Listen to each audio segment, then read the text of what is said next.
nezinu. Čemnieks tautiet, tēns dāvāk priekštautas medijiem. Tas, ko es vēlējos šoreiz pastāstīt un informēt.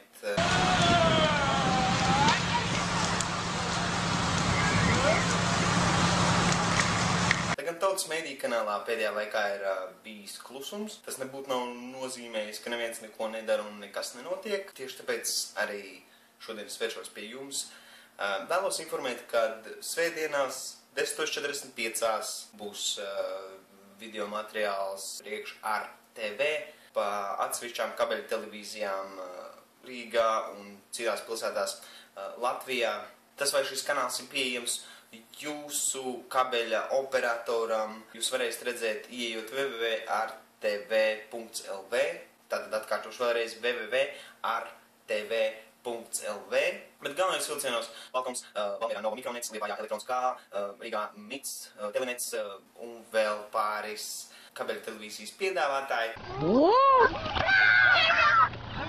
Tātad jūs varēsiet redzēt tautas mediju intervijas ielās svētdienās 10:45, sākot ar rītdienu.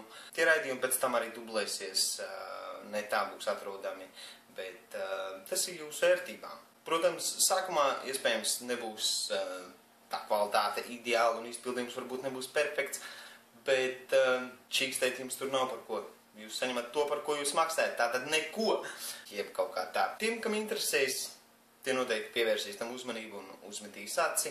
Tiem, kam neinteresēs, tiem, protams, neinteresēs. Es vēl gribēju piebilst, ka cik tautas mediju projekts būtībā tagad ir sākts virzīt kaut kādā, varbūt nopietnākā veidā un atgūst savu otro elpu, jo mēs visi darbojamies vairākos virzienos. Mēs visi esam cilvēki, mēs visi nogurstam. Būtu ļoti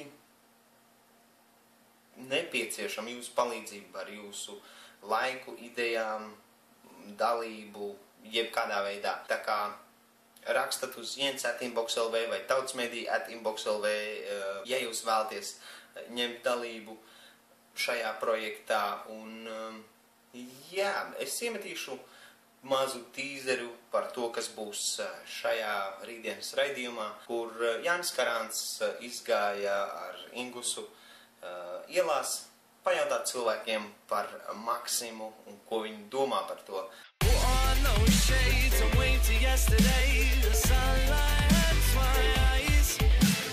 Es nezinu, vai ir pareizi meklēt vainīgos, bet es domāju, ka ir kādi no valdības vīriem, kas jau uzņemas atbildību, atkāpjas no amatiem un cenšas izrādīt kaut kādu lojalitāti. Šāda rīcība ir vairāk tā kā politiska tiešām atbildība par to, ka viņš jūtas vainīgs, vai tā ir tāda bēgšana no atbildības? Es domāju, drīzāk bēgšana. Mums jau Latvijā ir tā, ātrāk, lētāk un tikai ietaupīt. Честно говоря, мне вообще кажется, что его сняли, а не он сам ушел.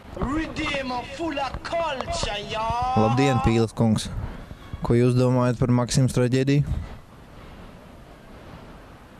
Paldies par jūsu iedomu. Es nevaru. Jā. Bet katrā ziņā tautas mediju kanālā tagad viennozīmīgi regulāri būs video.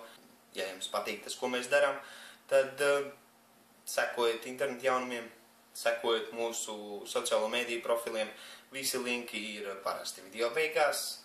Ikšķojiet, šērojiet, komentējiet un iesakiet jūsu jautājumus, ko mēs varētu pajautāt cilvēkiem uz ielām nākošreiz. Tā kā tas patreiz arī būs viss no mana nonsensa. Paliekat forši, neheitojiet, palīdziet viens otram. Čau!